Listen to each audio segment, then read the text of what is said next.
Hello, and welcome back to Bimbler's Ironman Challenge, where a decidedly average gamer tries to make Albion Online even harder than it really should. So, things are going fairly well. We've still been struggling in the last week to earn the silver to pay for premium. I have been doing almost exclusively random dungeons tier 4 and 5 to earn the silver to pay for premium.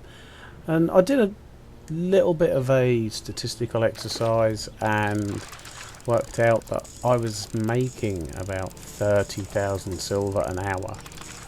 And I know that seems incredibly low when you compare it to what can be earned when you are selling items and that. But obviously I can't do that. So it's literally the silver bags, salvage value of items, and the silver dropped is the only access to silver I have. So I've been trying to figure out how to make more money, and one viewer suggested going to the area where it's an open PvP area and there's a central chest. You can pick stuff up there, and I tried that and it was okay, but the one problem is I've still the only mount I've got is my mule.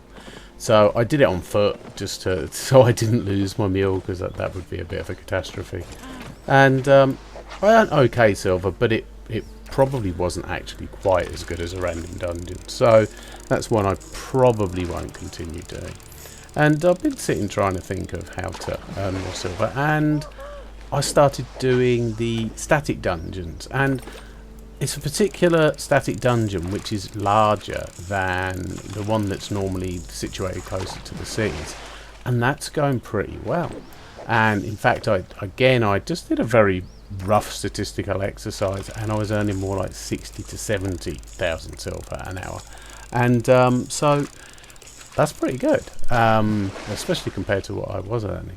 So I'm just going to show you a little bit of the gameplay and what build I'm using. Okay, here we are at the dungeon I was talking about, and if you look on the map, etc., this is the same as the one near the city. It's the same layout outside, but inside it is a different story. It's a very much bigger and more complicated dungeon. If you look, it's on 3 different levels, and I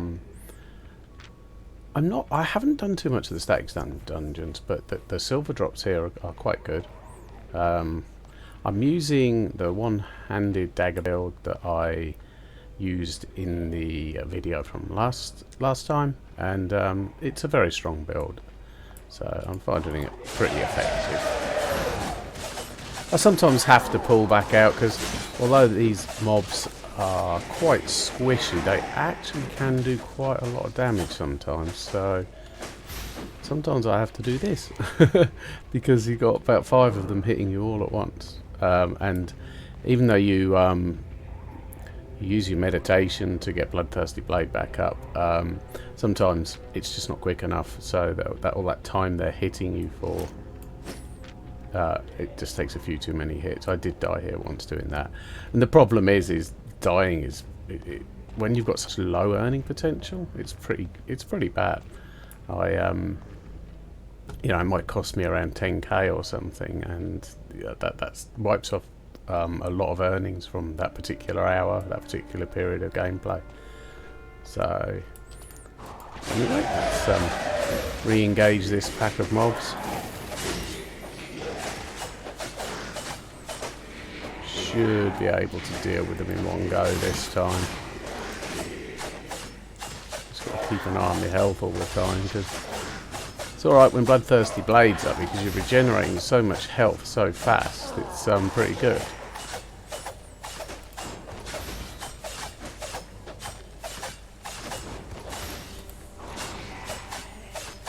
I'll just see how much silver I get from these. Now, what I've noticed with these mobs, now I might be incorrect, but it seems to me that the amount of silver drop depends on how long they've been alive for, the same as the chests.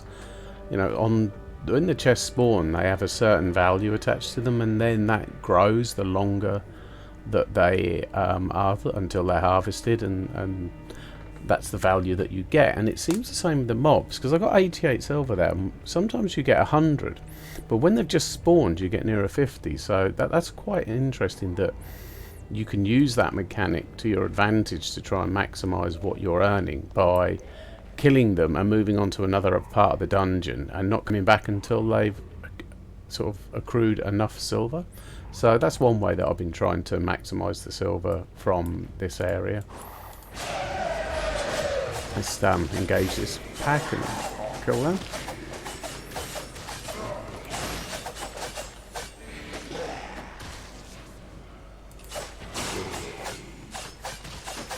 As you can see, the one-handed dagger it's nice, which is why it's going to be nerfed at the next patch, which is unfortunate for me because I've just found a decent way of earning money, and they're going to take that away. But I have got ideas on how to adjust this build a little bit. It won't be as strong because when they've nerfed it, it's not going to be as strongly keeping the same build. The new one is just another way of trying to generate a bit of health.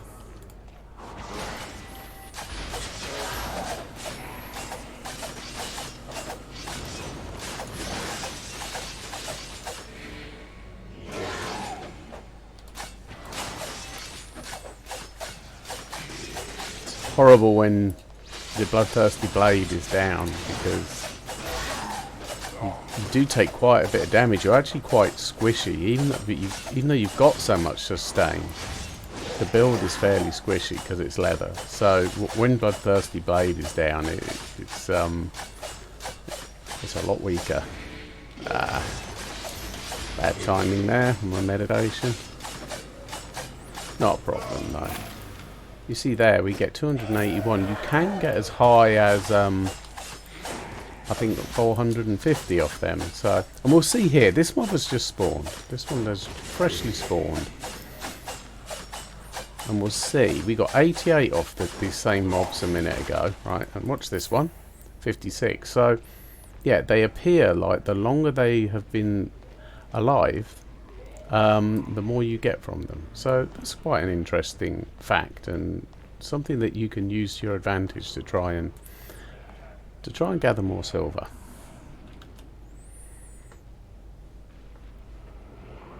Okay, so here is the main reason we are here, or one of them, or what makes this so much better, is the chest here. It's worth a reasonably good amount of money. I just want to kill this. I messed up a bit there because I got caught up in the mage's cast there and got snared a bit. So I keep getting a glitch, which has only been happening at the moment down in this dungeon. Where, look, if I'll show you, when I use Deadly Swipe, it lags. And I'm not sure why, and when I zone and zone back again, it's fine. But I've had to do this sort of once every 10-15 minutes, which is a bit weird. Anyway, back to the point. This chest, I'll show you why this chest is so good. You get some nice runes, and normally something fairly trash. But look, 5,900. Now, that obviously hasn't spawned that long ago, because that can be as high as 9,000. So that's why this has turned out to be such a decent way of making silver, because we can get these chests, and they are littered around this dungeon, usually guarded by quite a few mobs. But if you're careful, you can take them down. Probably if you've got a stronger build than mine, easier than I'm doing. But yeah, so this has been a big change for me, and that's going to make it a lot easier to get the silver together for premium. We're currently a little short of 2 million now, which is almost a quarter of the way. So that element's going really well. Right, as you can see, here we are on the Guild Island, and we've improved a few things here. We've now got the Adept's House up to tier 4, which means we've got the tier 4 mercenaries in there. But in all honesty, they don't make you that much money, or at least so far I haven't found they do. It's nice to have a little bit extra, but I'm not sure it's worth the effort at the moment. Everything else is progressing nicely, but as you can see, one of the big problems I'm having is nutrition. It's a lot of work fishing, a lot of time. When I need to spend the time gaining silver, it's a little bit difficult trying to find enough time to do the fishing. So hopefully the fact that I've found a slightly more efficient way of gaining silver, I should be able to spend more time fishing. Which brings me on to my last point. Fishing, as an Ironman, it seems to me that's going to be quite an important gathering skill, because we're going to need that for quite a while to give us food for us, so we can regenerate health. And there's even some that you can regenerate energy, also reduce cooldowns, so that could be quite valuable. So fishing is going to be a very beneficial thing. I may actually spend some learning points on that for fishing specialisation, etc. So if you're doing an Ironman, fishing is something that's probably going to be quite big. So it'd be useful to get all the fishing gear and everything, so that you can make that more efficient. That's about it for this installment. I hope you enjoyed it. If you did, please send me a thumbs up or subscribe, and hope to see you soon. Bye.